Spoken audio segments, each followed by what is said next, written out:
ವೀಕ್ಷಕರೇ, ಕಲ್ಪನೆ ಮಾಡ್ಕೊಳ್ಳಿ, ನಾಳೆ ಬೆಳಗ್ಗೆ ನೀವು ಹೇಳುವಷ್ಟರಲ್ಲಿ ಪ್ರಪಂಚದ ಇಂಟರ್ನೆಟ್ ಸಂಪೂರ್ಣ ಕಟ್ ಆಗಿದ್ರೆ, ಬ್ಯಾಂಕ್ ಅಕೌಂಟ್ಗಳು, ಆನ್ಲೈನ್ ಪೇಮೆಂಟ್ ಎಲ್ಲವೂ ಸ್ತಬ್ಧವಾಗಿದ್ದರೆ, ಇದರ ಜೊತೆಗೆ ಉಕ್ರೇನ್ ಮೇಲೆ ಅಣುಬಾಂಬ್ ಹಾಕಲು ಕೇವಲ 72 ಗಂಟೆಗಳ ಕೌಂಟ್ ಡೌನ್ ಶುರುವಾಗಿದ್ರೆ ಹೇಗಿರುತ್ತೆ? ಹೌದು ವೀಕ್ಷಕರೇ, ಜಗತ್ತಿನ ಕಣ್ಣು ಇಸ್ರೇಲ್ ಇರಾನ್ ಮೇಲೆ ಇರುವಾಗ ಇತ್ತ ಸಮುದ್ರದ ಆಳದಲ್ಲಿ ಮತ್ತು ಭೂಮಿಯ ಮೇಲೆ ಪುಟಿನ್ ಅವರ ಅತ್ಯಂತ ಭಯಾನಕ ರಹಸ್ಯವೊಂದು ಈಗ ಬಯಲಾಗಿದೆ. ಎಸ್ ವೀಕ್ಷಕರೇ, ಇವತ್ತಿನ ಈ ವಿಡಿಯೋದಲ್ಲಿ ನಾನು ನಿಮಗೆ 2 ಅತ್ಯಂತ ರೋಚಕ ಮತ್ತು ಅಷ್ಟೇ ಭಯಾನಕವಾದ ಜಾಗತಿಕ ವಿದ್ಯಮಾನಗಳ ಬಗ್ಗೆ ಮಾಹಿತಿ ಕೊಡೋದಕ್ಕೆ ಬಂದಿದ್ದೀನಿ. ಒಂದು ಕಡೆ ಸಮುದ್ರದ ಆಳದಲ್ಲಿ ಯಾರಿಗೂ ಕಾಣದಂತೆ ನಡೆಯುತ್ತಿರೋ ಬೃಹತ್ ಪ್ಲಾನ್, ಮತ್ತೊಂದು ಕಡೆ ಭೂಮಿಯ ಮೇಲ್ಭಾಗದಲ್ಲಿ ಇಡೀ ಜಗತ್ತನ್ನೇ ನಡುಗಿಸ್ತಿರೋ ಪರಮಾಣು ಬಾಂಬ್ ದಾಳಿಯ ಗುಮ್ಮ. ಹೌದು ವೀಕ್ಷಕರೇ, ರಷ್ಯಾ ಮತ್ತು ಪಾಶ್ಚಿಮಾತ್ಯ ದೇಶಗಳ ನಡುವಿನ ಶೀತಲ ಸಮರ ಈಗ ತಾರಕಕ್ಕೇರಿದೆ. ನಾರ್ತ್ ಅಟ್ಲಾಂಟಿಕ್ ಸಾಗರದ ಆಳದಲ್ಲಿ ಇಡೀ ಪ್ರಪಂಚದ ಇಂಟರ್ನೆಟ್ ಮತ್ತು ಆರ್ಥಿಕತೆಯನ್ನೇ ಬುಡಮೇಲು ಮಾಡಬಲ್ಲಂತಹ ಜಾಗದಲ್ಲಿ ರಷ್ಯಾದ ಸಬ್ಮರೀನ್ಗಳು ಸೀಕ್ರೆಟ್ ಆಗಿ ಓಡಾಡ್ತಿವೆ. ಈ ಕಳ್ಳಾಟವನ್ನು ಪತ್ತೆ ಹಚ್ಚಲು ಬ್ರಿಟನ್ ಮತ್ತು ನಾರ್ವೆ ದೇಶಗಳು ಬರೋಬ್ಬರಿ 1 ತಿಂಗಳ ಕಾಲ ಬೃಹತ್ ಆಪರೇಷನ್ ಅನ್ನು ಕೂಡ ನಡೆಸಿವೆ. ಈ ಆಪರೇಷನ್ ಹೇಗಿತ್ತು, ರಷ್ಯಾದ ಟಾರ್ಗೆಟ್ ಏನಾಗಿತ್ತು ಅನ್ನೋದನ್ನ ಮೊದಲು ನೋಡೋಣ. ಅದಾದ ಬಳಿಕ ಉಕ್ರೇನ್ ಯುದ್ಧದಲ್ಲಿ ರಷ್ಯಾದ ನೆಕ್ಸ್ಟ್ ಸ್ಟೆಪ್ ಬಗ್ಗೆ ಮಾತಾಡೋಣ. ಅದು ಮಾತ್ರ ಭಯಾನಕ ಆಗಿದೆ. ಕೇವಲ 3 ದಿನದಲ್ಲಿ ಯುದ್ಧ ಮುಗಿಸಲು 72 ಗಂಟೆಗಳ ಅಣುಬಾಂಬ್ ಡೆಡ್ಲೈನ್ ಅನ್ನು ಈಗ ರಷ್ಯಾ ಕಡೆಯಿಂದ ನೀಡ್ತಿದ್ದಾರೆ. ಅದು ಮಾತ್ರ ಆತಂಕಕಾರಿ. ಬನ್ನಿ ಈ ಎಲ್ಲವನ್ನು ಇವತ್ತಿನ ವಿಡಿಯೋದಲ್ಲಿ ನೋಡ್ತಾ ಹೋಗೋಣ. ಸಮುದ್ರದಾಳದಲ್ಲಿ ರಷ್ಯಾದ ರಹಸ್ಯ ಬೇಟೆ, ಬ್ರಿಟನ್ ನಾರ್ವೆ ಬೃಹತ್ ಆಪರೇಷನ್. ವೀಕ್ಷಕರೇ, ಮೊದಲಿಗೆ ನಾರ್ತ್ ಅಟ್ಲಾಂಟಿಕ್ ಸಾಗರದಲ್ಲಿ ಏನೆಲ್ಲ ಆಯಿತು ಅನ್ನೋದನ್ನು ನೋಡೋಣ. ನಾರ್ತ್ ಅಟ್ಲಾಂಟಿಕ್ ಸಾಗರದ ಆಳದಲ್ಲಿ ರಷ್ಯಾದ ಸಬ್ಮರೀನ್ಗಳು ಅನುಮಾನಾಸ್ಪದವಾಗಿ ಓಡಾಡ್ತಿದ್ವು. ಇದನ್ನು ಗಮನಿಸಿದ UK ಅಂದರೆ ಬ್ರಿಟನ್ ಮತ್ತು ನಾರ್ವೆ ದೇಶಗಳು ತಮ್ಮ ನೌಕಾಪಡೆಯ ಯುದ್ಧ ನೌಕೆಗಳು, ವಿಮಾನಗಳು ಮತ್ತು 106 ಯೋಧರನ್ನು ಬಳಸಿ ಬರೋಬ್ಬರಿ 1 ತಿಂಗಳ ಕಾಲ ಬೃಹತ್ ಮಿಲಿಟರಿ ಕಾರ್ಯಾಚರಣೆಯನ್ನು ನಡೆಸಿವೆ. UK ರಕ್ಷಣಾ ಕಾರ್ಯದರ್ಶಿ ಜಾನ್ ಈಲಿ ಅವರು ಈ ಬಗ್ಗೆ ಮಾಹಿತಿಯನ್ನು ನೀಡಿದ್ದಾರೆ. ರಷ್ಯಾದ ಒಂದು ಅಕುಲಾ ಕ್ಲಾಸ್ ಅಟ್ಯಾಕ್ ಸಬ್ಮರೀನ್ ಮತ್ತು ರಷ್ಯಾದ GUGI ಘಟಕಕ್ಕೆ ಸೇರಿದ 2 ವಿಶೇಷ ಸ್ಪೈ ಅಂದರೆ ಗೂಢಚಾರಿ ಸಬ್ಮರೀನ್ಗಳನ್ನು ಟ್ರ್ಯಾಕ್ ಮಾಡಲಾಗಿದೆ ಅಂತ ಅವರು ಹೇಳಿದ್ದಾರೆ. ಸಮುದ್ರದ ಆಳದಲ್ಲಿರುವ ಅತ್ಯಂತ ಪ್ರಮುಖವಾದ ಅಂಡರ್ ವಾಟರ್ ಕೇಬಲ್ಗಳು ಮತ್ತು ಪೈಪ್ಲೈನ್ಗಳ ಬಳಿ ರಷ್ಯಾ ಈ ಅನುಮಾನಾಸ್ಪದ ಚಟುವಟಿಕೆಗಳನ್ನು ನಡೆಸ್ತಿತ್ತು ಅಂತ ಹೇಳಲಾಗಿದೆ. ಬ್ರಿಟನ್ ಮತ್ತು ನಾರ್ವೆಯ ಪಡೆಗಳು ಸತತ 1 ತಿಂಗಳು ಇವುಗಳನ್ನು ಫಾಲೋ ಮಾಡಿದ ನಂತರ ರಷ್ಯಾದ ನೌಕೆಗಳು ಅಲ್ಲಿಂದ ಕಾಲ್ಕಿತ್ತಿವೆ. ಸಮುದ್ರದಲ್ಲಿ ರಷ್ಯಾದ ಟಾರ್ಗೆಟ್ ಆಗಿದ್ದೇನು? ಕೇಬಲ್ ಕಟ್ ಆದ್ರೆ ಇಡೀ ಜಗತ್ತಿಗೆ ಕಂಟಕ. ವೀಕ್ಷಕರೇ, ಇಲ್ಲಿ ನಿಮಗೆ ಒಂದು ಪ್ರಶ್ನೆ ಮೂಡಬಹುದು. ಅಷ್ಟಕ್ಕೂ ಈ ರಷ್ಯಾದ ಸಬ್ಮರೀನ್ಗಳು ಸಮುದ್ರದಾಳದ ಕೇಬಲ್ಗಳ ಬಳಿ ಯಾಕೆ ಓಡಾಡ್ತಿದ್ವು, ಅಲ್ಲೇನು ಕೆಲಸ ಅಂತ ಕೇಳ್ಬೋದು. ವೀಕ್ಷಕರೇ, ಈ ನಾರ್ತ್ ಅಟ್ಲಾಂಟಿಕ್ ಸಾಗರದಲ್ಲಿನ ಅಂಡರ್ ವಾಟರ್ ಕೇಬಲ್ಗಳು ಸಾಮಾನ್ಯವಾದ ಕೇಬಲ್ಗಳಲ್ಲ. ಖಂಡಾಂತರಗಳ ನಡುವಿನ 99% ಇಂಟರ್ನೆಟ್ ಟ್ರಾಫಿಕ್ ಪಾಸ್ ಆಗೋದು ಇದೇ ಕೇಬಲ್ಗಳ ಮೂಲಕ, ಅಂದರೆ ಇಂಟರ್ ಕಾಂಟಿನೆಂಟಲ್. ಯುರೋಪ್ ಮತ್ತು ಉತ್ತರ ಅಮೆರಿಕ ನಡುವಿನ ಆರ್ಥಿಕ ವಹಿವಾಟು, ಸಂವಹನ, ಕಮ್ಯುನಿಕೇಷನ್ ಎಲ್ಲವೂ ಇದರ ಮೇಲೆ ನಿಂತಿದೆ. ಒಂದು ವೇಳೆ ರಷ್ಯಾ ಈ ಕೇಬಲ್ಗಳನ್ನು ಕಟ್ ಮಾಡಿದರೆ ಜಾಗತಿಕ ಮಟ್ಟದಲ್ಲಿ ದೊಡ್ಡ ಸಮಸ್ಯೆ ಸೃಷ್ಟಿಯಾಗುತ್ತೆ. ಫೈನಾನ್ಸ್ ಮಾರ್ಕೆಟ್ಗಳು ಸ್ತಬ್ಧವಾಗ್ತವೆ.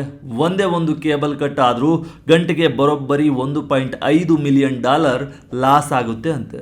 ದಿನಕ್ಕೆ $16 ಬಿಲಿಯನ್ ಜಾಗತಿಕ GDP ಕರಗಿ ಹೋಗುತ್ತೆ. ಜೊತೆಗೆ ಬ್ಯಾಂಕಿಂಗ್, ಶಿಪ್ಪಿಂಗ್, ಇ-ಕಾಮರ್ಸ್ ಎಲ್ಲವೂ ನಿಂತು ಹೋಗುತ್ತೆ. ಇದನ್ನು ಸರಿಪಡಿಸಲು ವಾರಗಟ್ಟಲೆ, ತಿಂಗಳುಗಟ್ಟಲೆ ಸಮಯ ಬೇಕಾಗುತ್ತೆ. ಹೀಗಾಗಿಯೇ ನ್ಯಾಟೋ ಒಕ್ಕೂಟದ ದೇಶಗಳು ರಷ್ಯಾದ ಈ ಹೈಬ್ರಿಡ್ ವಾರ್ಪೇರ್ ತಂತ್ರಕ್ಕೆ ಬೆಚ್ಚಿ ಬಿದ್ದಿವೆ. ರಷ್ಯಾ ಯಾವುದೇ ನೇರ ಯುದ್ಧವಿಲ್ಲದೆ ಕೇವಲ ಕೇಬಲ್ ಕಟ್ ಮಾಡಿ ಪಾಶ್ಚಿಮಾತ್ಯ ದೇಶಗಳ ಆರ್ಥಿಕತೆಯನ್ನು ನುಚ್ಚು ನೂರು ಮಾಡುವ ಸ್ಕೆಚ್ ಹಾಕಿರಬಹುದು ಅನ್ನೋದು ನ್ಯಾಟೋ ಪಡೆಯ ಆತಂಕವಾಗಿದೆ. ಪುಟಿನ್ಗೆ UK ನೀಡಿದ ಖಡಕ್ ವಾರ್ನಿಂಗ್.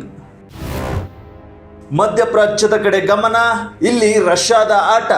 ಈ ಘಟನೆಯ ನಂತರ UK ರಕ್ಷಣಾ ಕಾರ್ಯದರ್ಶಿ ಜಾನ್ ಈಲಿ ರಷ್ಯಾಗೆ ಖಡಕ್ ವಾರ್ನಿಂಗ್ ಅನ್ನು ನೀಡಿದ್ದಾರೆ. ನಮ್ಮ ಕೇಬಲ್ಗಳು ಮತ್ತು ಪೈಪ್ಲೈನ್ಗಳ ಮೇಲೆ ನಡೆಯುತ್ತಿರುವ ನಿಮ್ಮ ಚಟುವಟಿಕೆಗಳನ್ನು ನಾವು ಗಮನಿಸ್ತಿದ್ದೀವಿ, ನೋಡ್ತಾನೆ ಇದ್ದೀವಿ. ಅವುಗಳಿಗೆ ಯಾವುದೇ ರೀತಿ ಒಂದಿಷ್ಟು ಹಾನಿಯಾದರೂ ಮಾಡುವ ಯಾವುದೇ ಪ್ರಯತ್ನವನ್ನು ನಾವು ಸಹಿಸಲ್ಲ ಮತ್ತು ಅದಕ್ಕೆ ತಕ್ಕ ಶಾಸ್ತಿಯನ್ನು ನಾವು ಮಾಡ್ತೀವಿ, ಅನುಭವಿಸಬೇಕಾಗತ್ತೆ ನೀವು ಅಂತ ಗುಡುಗಿದ್ದಾರೆ. ಜೊತೆಗೆ ಪುಟಿನ್ ಅವರ ಈ ರಹಸ್ಯ ಕಾರ್ಯಾಚರಣೆ ಈಗ ಬಯಲಾಗಿದೆ. ಅವರು ಅಂದ್ಕೊಂಡಂತೆ ಇದು ರಹಸ್ಯವಾಗಿ ಉಳಿದಿಲ್ಲ ಅಂತ ಅವರು ಹೇಳಿದ್ದಾರೆ. ಅಷ್ಟೇ ಅಲ್ಲ ವೀಕ್ಷಕರೇ, ಜಗತ್ತಿನ ಗಮನವೆಲ್ಲ ಈಗ ಮಧ್ಯಪ್ರಾಚ್ಯದ ಅಂದರೆ ಇಸ್ರೇಲ್, ಅಮೆರಿಕ ಮತ್ತು ಇರಾನ್ ನಡುವಿನ ಸಂಘರ್ಷದ ಕಡೆ ಇದೆ. ಇದೇ ಅವಕಾಶವನ್ನು ಬಳಸಿಕೊಂಡು ಪುಟಿನ್ ನಮ್ಮ ಗಮನವನ್ನು ಬೇರೆಡೆ ಸೆಳೆಯಲು ಯತ್ನಿಸ್ತಿದ್ದಾರೆ. ಮಧ್ಯಪ್ರಾಚ್ಯದಲ್ಲಿ ಇರಾನ್ಗೆ ಡ್ರೋನ್ ಪಾರ್ಟ್ಗಳನ್ನು ಸಪ್ಲೈ ಮಾಡ್ತಾ ರಷ್ಯಾ ಪರೋಕ್ಷವಾಗಿ ಬೆಂಬಲ ನೀಡ್ತಿದೆ. ಆದರೆ ನಾವು ಪುಟಿನ್ ಮೇಲಿನ ನಮ್ಮ ಕಣ್ಣುಗಳನ್ನು ಯಾವುದೇ ಕಾರಣಕ್ಕೂ ತೆಗೆಯಲ್ಲ. ಬ್ರಿಟನ್ ಮತ್ತು ನ್ಯಾಟೋ ಮಿತ್ರ ರಾಷ್ಟ್ರಗಳಿಗೆ ರಷ್ಯಾವೇ ಅತಿ ದೊಡ್ಡ ಬೆದರಿಕೆ ಅಂತ ಇಲ್ಲಿ ಕ್ಲಿಯರ್ ಆಗಿ ಹೇಳಿದ್ದಾರೆ. ರಷ್ಯಾದ ಶಾಡೋ ಫ್ಲೀಟ್ ಬೇಟೆಗೆ ರೆಡಿ. ಬ್ರಿಟನ್ ನಾರ್ವೆ ನಡುವೆ ರಕ್ಷಣಾ ಒಪ್ಪಂದ. ಇನ್ನು ವೀಕ್ಷಕರೇ, ರಷ್ಯಾದ ಈ ಉಪಟಳವನ್ನು ತಡೆಯಲೆಂದೇ ಬ್ರಿಟನ್ ಮತ್ತು ನಾರ್ವೆ ಕಳೆದ ವರ್ಷ 2025ರ ಕೊನೆಯಲ್ಲಿಯೇ ಒಂದು ಬೃಹತ್ ರಕ್ಷಣಾ ಒಪ್ಪಂದವನ್ನು ಮಾಡಿಕೊಂಡಿವೆ. ಡಿಫೆನ್ಸ್ ಪ್ಯಾಕ್ಟನ್ನು ಎರಡೂ ದೇಶಗಳು ಮಾಡಿಕೊಂಡಿವೆ. ಕಳೆದ 2 ವರ್ಷಗಳಲ್ಲಿ ಯುನೈಟೆಡ್ ಕಿಂಗ್ಡಮ್ ವಾಟರ್ನಲ್ಲಿ ರಷ್ಯಾದ ಹಡಗುಗಳ ಉಪಸ್ಥಿತಿ 30% ಹೆಚ್ಚಾಗಿದೆ, ಅಂದರೆ 30% ಹೆಚ್ಚಾಗಿದೆ. ಇದನ್ನು ಎದುರಿಸಲು ಕನಿಷ್ಠ 13 ಆ್ಯಂಟಿ ಸಬ್ಮರಿನ್ ಯುದ್ಧ ನೌಕೆಗಳ ಜಂಟಿ ಪಡೆಯನ್ನು ಎರಡೂ ದೇಶಗಳು ಕೂಡಿರಿಸಿದ್ದೇವೆ. ಇದರಲ್ಲಿ 8 ಬ್ರಿಟನ್, 5 ನಾರ್ವೆ ಸಬ್ಮರಿನ್ಗಳಿವೆ. ಈ ಆಪರೇಷನ್ನಲ್ಲಿಯೂ ಅದೇ ಪಡೆಯನ್ನು ಯೂಸ್ ಮಾಡಿಕೊಳ್ಳಲಾಗಿತ್ತು. ಆದರೆ ಭದ್ರತಾ ಕಾರಣಗಳಿಗಾಗಿ ಯಾವ ನಿರ್ದಿಷ್ಟ ಯುದ್ಧ ನೌಕೆಯನ್ನು ಬಳಸಲಾಯಿತು ಎಂಬುದನ್ನು ಬ್ರಿಟನ್ ಮತ್ತು ನಾರ್ವೆ ಹೇಳಿಲ್ಲ. ಇನ್ನೊಂದು ಪ್ರಮುಖ ಬೆಳವಣಿಗೆ ಎಂದರೆ ಉಕ್ರೇನ್ ಯುದ್ಧದ ಕಾರಣದಿಂದ ರಷ್ಯಾದ ಮೇಲೆ ಏರಲಾದ ಅಂತಾರಾಷ್ಟ್ರೀಯ ನಿರ್ಬಂಧಗಳನ್ನು ಉಲ್ಲಂಘಿಸಿ ಕದ್ದು ಮುಚ್ಚಿ ತೈಲ ಸಾಗಿಸ್ತಿರೋ ರಷ್ಯಾದ ಶಾಡೋ ಫ್ಲೀಟನ್ನು ವಶಪಡಿಸಿಕೊಳ್ಳಲು ಕೂಡ ಬ್ರಿಟನ್ ಸೈನ್ಯ ಈಗ ಸಂಪೂರ್ಣ ರೆಡಿಯಾಗಿದೆ. ಮೊದಲೆಲ್ಲ ಬ್ರಿಟನ್ ಕೇವಲ ಅಮೆರಿಕ ಮತ್ತು ಫ್ರಾನ್ಸ್ಗೆ ಸಹಾಯ ಮಾತ್ರ ಮಾಡ್ತಿತ್ತು. ಆದರೆ ಈಗ ತಾನೇ ನೇರವಾಗಿ ಆ್ಯಕ್ಷನ್ ತೆಗೆದುಕೊಳ್ಳಲು ಮುಂದಾಗಿದೆ. ಅಂದರೆ ತಾನೇ ಡೈರೆಕ್ಟ್ ಆಗಿ ರಣರಂಗಕ್ಕೆ ಇಳಿತಿದೆ. ಇದು ಬ್ರಿಟನ್ನ ಪಾತ್ರದಲ್ಲಿ ಆದ ಬಹುದೊಡ್ಡ ಚೇಂಜಸ್ ಅಂತ ಹೇಳ್ಬೋದು. ಉಕ್ರೇನ್ ಮೇಲೆ ಅಣುಬಾಂಬ್ ದಾಳಿ ಗುಮ್ಮ. ಮಾರ್ಚ್ನಲ್ಲಿ ರಷ್ಯಾಗೆ ಅತಿ ದೊಡ್ಡ ನಷ್ಟ. ಇಲ್ಲಿಯವರೆಗೆ ನಾವು ಸಮುದ್ರದೊಳಗಿನ ಸ್ಟೋರಿಯನ್ನು ನೋಡಿದ್ವಿ. ಈಗ ಭೂಮಿಯ ಮೇಲಿನ ಯುದ್ಧದ ವಿಚಾರಕ್ಕೆ ಬರೋಣ. ಉಕ್ರೇನ್ ವಿರುದ್ಧದ ಯುದ್ಧದಲ್ಲಿ ರಷ್ಯಾ ಈಗ ದೊಡ್ಡ ಸ್ಟೆಪ್ಪನ್ನು ಇಡೋ ಸಾಧ್ಯತೆ ಇದೆ. ಉಕ್ರೇನ್ ಸೇನೆಯ ಬಲ ಹೆಚ್ಚಾಗ್ತಿರುವಂತೆ ಮಾಸ್ಕೋದಲ್ಲಿ ಆತಂಕ ಕೂಡ ಶುರುವಾಗಿದೆ. ಇದಕ್ಕೆ ಪ್ರಮುಖ ಕಾರಣ ಮಾರ್ಚ್ ತಿಂಗಳ ಒಂದು ರಿಪೋರ್ಟ್. ಹೌದು, ಉಕ್ರೇನ್ ರಕ್ಷಣಾ ಸಚಿವಾಲಯದ ಪ್ರಕಾರ ಮಾರ್ಚ್ ತಿಂಗಳು ರಷ್ಯಾ ಪಾಲಿಗೆ ಅತ್ಯಂತ ಭೀಕರವಾಗಿತ್ತು. ಕೇವಲ ಒಂದೇ ಒಂದು ತಿಂಗಳಲ್ಲಿ ಬರೋಬ್ಬರಿ 35,300 ರಷ್ಯನ್ ಸೈನಿಕರು ಸಾವನ್ನಪ್ಪಿದ್ದಾರೆ ಅಥವಾ ಸೀರಿಯಸ್ ಆಗಿ ಇಂಜೂರ್ ಆಗಿದ್ದಾರೆ ಅಂತ ಹೇಳಲಾಗಿದೆ. ರಷ್ಯಾದ ಅಪಾರ ಪ್ರಮಾಣದ ಮಿಲಿಟರಿ ಶಸ್ತ್ರಾಸ್ತ್ರಗಳು ಮತ್ತು ಸಿಸ್ಟಮ್ಗಳು ಧ್ವಂಸವಾಗಿವೆ. ಎಷ್ಟರ ಮಟ್ಟಿಗೆ ಅಂದರೆ ಹೊಸದಾಗಿ ಸೈನ್ಯಕ್ಕೆ ಸೇರುತ್ತಿರುವವರಿಗಿಂತ ಯುದ್ಧ ಭೂಮಿಯಲ್ಲಿ ಸಾಯ್ತಿರೋ ರಷ್ಯನ್ ಸೈನಿಕರ ಸಂಖ್ಯೆ ಹೆಚ್ಚಾಗ್ತಿದೆ. ಇದು ರಷ್ಯಾ ಸೇನೆಗೆ ನುಂಗಲಾರದ ತುತ್ತಾಗಿದೆ. ಸಾಂಪ್ರದಾಯಿಕ ಶಸ್ತ್ರಾಸ್ತ್ರಗಳಿಂದ ಈ ಯುದ್ಧವನ್ನು ಗೆಲ್ಲಲು ಸಾಧ್ಯವಿಲ್ಲ ಎಂಬುದು ರಷ್ಯಾಗೆ ಮನವರಿಕೆ ಆಗ್ತಿದೆ. 72 ಗಂಟೆ ವಾರ್ನಿಂಗ್, 25 ಕಿಲೋಟನ್ ಬಾಂಬ್. ರಷ್ಯಾದ ಮಾಧ್ಯಮಗಳಲ್ಲಿ ನ್ಯೂಕ್ಲಿಯರ್ ಚರ್ಚೆ. ಒಂದು ಕಡೆ ಸಾಂಪ್ರದಾಯಿಕ ಯುದ್ಧದಲ್ಲಿ ರಷ್ಯಾ ಎಷ್ಟೇ ಹೋರಾಡಿದ್ರೂ ಕೂಡ ಉಕ್ರೇನನ್ನು ಮಣಿಸಲಾಗ್ತಿಲ್ಲ. ಆದ್ದರಿಂದ ಈಗ ಅಣು ಬಾಂಬ್ ಬೆದರಿಕೆಯನ್ನು ಮುಂದಿಟ್ಟಿದೆ. ನ್ಯೂಕ್ಲಿಯರ್ ಬಾಂಬ್ ಥ್ರೆಟ್ಟನ್ನು ಉಕ್ರೇನ್ ಮೇಲೆ ಇಟ್ಟಿದೆ. ರಷ್ಯಾದ ಸರ್ಕಾರಿ ಸಂಬಂಧಿತ ಮಾಧ್ಯಮಗಳಲ್ಲಿ ಮತ್ತು ಟಿವಿ ಶೋಗಳಲ್ಲಿ ನ್ಯೂಕ್ಲಿಯರ್ ಅಟ್ಯಾಕ್ ಬಗ್ಗೆ ಬಹಿರಂಗವಾಗಿಯೇ ಡಿಬೇಟ್ ಆಗ್ತಾ ಇದ್ದಾವೆ. ರಷ್ಯಾದ ಪ್ರಭಾವಿ ಉದ್ಯಮಿ ಮತ್ತು ಕ್ರೆಮ್ಲಿನ್ ಪರವಾಗಿರೋ ಸಾರ್ಗ್ರಾಡ್ನ ಚಾನೆಲ್ನ ಮಾಲೀಕ ಕಾನ್ಸ್ಟಾಂಟಿನ್ ಮಾಲೋಫಿಯೋ ಎಂಬಾತ ತೀವ್ರ ಸ್ವರೂಪದ ವಾರ್ನಿಂಗ್ ಅನ್ನು ನೀಡಿದ್ದಾನೆ. ಉಕ್ರೇನ್ ಯುದ್ಧದ ಭವಿಷ್ಯ ಈಗ ಕೇವಲ ನ್ಯೂಕ್ಲಿಯರ್ ಸ್ಟ್ರೈಕ್ನಿಂದ ಮಾತ್ರ ನಿರ್ಧಾರವಾಗಲಿದೆ ಅಂತ ಆತ ಹೇಳಿದ್ದಾನೆ.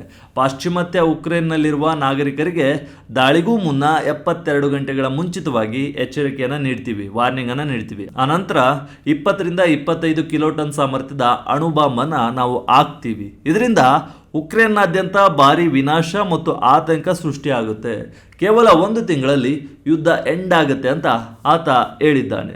ವೀಕ್ಷಕರೇ, ನೀವು ಇಲ್ಲಿ ಗಮನಿಸಬೇಕಾದ ಅಂಶ ಏನಂದರೆ 1945ರಲ್ಲಿ ಜಪಾನ್ನ ಹಿರೋಶಿಮಾ ಮೇಲೆ ಹಾಕಿದ್ದ ಬಾಂಬ್ ಸಾಮರ್ಥ್ಯ ಕೇವಲ 15 ಕಿಲೋಟನ್. ಮತ್ತು ನಾಗಸಾಕಿ ಮೇಲೆ ಹಾಕಿದ್ದ 21 ಕಿಲೋಟನ್. ಅಂಥದ್ರಲ್ಲಿ 25 ಕಿಲೋಟನ್ ಬಾಂಬ್ ಹಾಕಿದರೆ ಏನಾಗಬಹುದು ಎಂಬುದನ್ನು ಜಸ್ಟ್ ಇಮ್ಯಾಜಿನ್ ಮಾಡ್ಕೊಳ್ಳಿ, ನಿಮಗೆ ಗೊತ್ತಾಗುತ್ತೆ. ಕೆಲವೇ ದಿನದಲ್ಲಿ ಯುದ್ಧ ಮುಗಿಸಲು ಪ್ಲಾನ್. ಇನ್ನು ಮಿಲಿಟರಿ ವಿಶ್ಲೇಷಕ ಕರ್ನಲ್ ಮಿಖಾಯಿಲ್ ಕೊಡ್ರೇನೋಕ್ ಕೂಡ ಇದೇ ಮಾತನ್ನು ಹೇಳಿದ್ದಾರೆ. ರಷ್ಯಾದಲ್ಲಿರೋ ಸಾಮಾನ್ಯ ಅಸ್ತ್ರಗಳಿಗಿಂತ ಈ ಯುದ್ಧ ಮುಗಿಯಲ್ಲ. ಕೇವಲ ಕೆಲವೇ ದಿನಗಳಲ್ಲಿ ಯುದ್ಧ ಮುಗಿಬೇಕು ಅಂದರೆ ಇಂಥ ಸ್ಪೆಷಲ್ ವೆಪನ್ಗಳನ್ನು ಬಳಸಲೇಬೇಕು. ಅಂದರೆ everything is fair in war and love ಅನ್ನಂಗೆ ಅವರು ಮಾತಾಡಿದ್ದಾರೆ. ಇದರ ಜೊತೆಗೆ ಪ್ರಸಿದ್ಧ ಟಿವಿ ನಿರೂಪಕ ವ್ಲಾದಿಮಿರ್ ಸೊಲೋವಿಯವ್ ಉಕ್ರೇನ್ನ ಪ್ರಮುಖ ನಗರಗಳ ನಾಗರಿಕರಿಗೆ ತಕ್ಷಣವೇ ಜಾಗವನ್ನು ಖಾಲಿ ಮಾಡುವಂತೆ ವಾರ್ನಿಂಗ್ ನೀಡಿದ್ದಾನೆ. ಇಲ್ಲದಿದ್ದರೆ ಆ ಪ್ರದೇಶಗಳು ಸಂಪೂರ್ಣವಾಗಿ ನಾಶವಾಗಲಿವೆ, ಧ್ವಂಸವಾಗಲಿವೆ ಅಂತ ಬೆದರಿಕೆ ಹಾಕಿದ್ದಾನೆ. ಉಕ್ರೇನ್ ಅಧ್ಯಕ್ಷ ಜೆಲೆನ್ಸ್ಕಿಯನ್ನು ಮುಗಿಸಲು ರಕ್ಷಿತ ಪ್ರದೇಶಗಳ ಮೇಲೂ ನ್ಯೂಕ್ಲಿಯರ್ ದಾಳಿಯನ್ನು ಮಾಡಬೇಕು ಎಂಬ ಚರ್ಚೆಗಳು ರಷ್ಯಾದಲ್ಲಿ ಜೋರಾಗಿಯೇ ನಡೀತಿವೆ. ಈ ಚರ್ಚೆಗಳು ಜಗತ್ತಲ್ಲಿ ದೊಡ್ಡ ಆತಂಕವನ್ನು ಸೃಷ್ಟಿಸಿವೆ.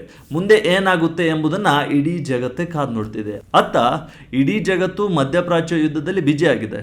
ಈ ಹೊತ್ತಲ್ಲಿ ರಷ್ಯಾದಲ್ಲಿ ನಡೆಯುತ್ತಿರೋ ಚರ್ಚೆಯಂತೂ ವಿಶ್ವಕ್ಕೆ ದೊಡ್ಡ ಶಾಕಿಂಗ್ ಸಂದೇಶ ನೀಡ್ತಿರೋದಂತೂ ಸುಳ್ಳಲ್ಲ.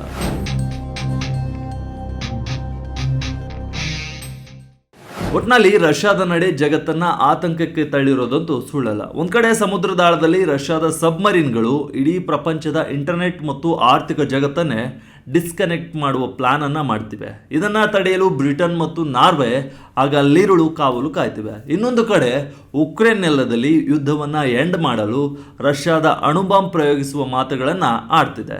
72 ಗಂಟೆಗಳ ಡೆಡ್ಲೈನ್ ಅನ್ನು ಕೊಟ್ಟು 25 ಕಿಲೋಟನ್ ಬಾಂಬ್ ಹಾಕುವ ಬೆದರಿಕೆಗಳು ರಷ್ಯಾದಿಂದ ಕೇಳಿಬರ್ತಿವೆ. ಮುಂದೇನಾಗುತ್ತೆ ಎಂಬುದನ್ನ ಕಾದು ನೋಡಬೇಕಿದೆ. ಇದು ವಿಜಯ ಕರ್ನಾಟಕ ವಿಶೇಷ. ಇದೇ ರೀತಿ ಹೆಚ್ಚಿನ ವಿಡಿಯೋಗಳಿಗಾಗಿ ವಿಜಯ ಕರ್ನಾಟಕ ವೆಬ್ ಅನ್ನು ಫೇಸ್ಬುಕ್, ಯೂಟ್ಯೂಬ್ ಮತ್ತು ಇನ್ಸ್ಟಾಗ್ರಾಮ್ನಲ್ಲಿ ಫಾಲೋ ಮಾಡಿ. ಧನ್ಯವಾದ.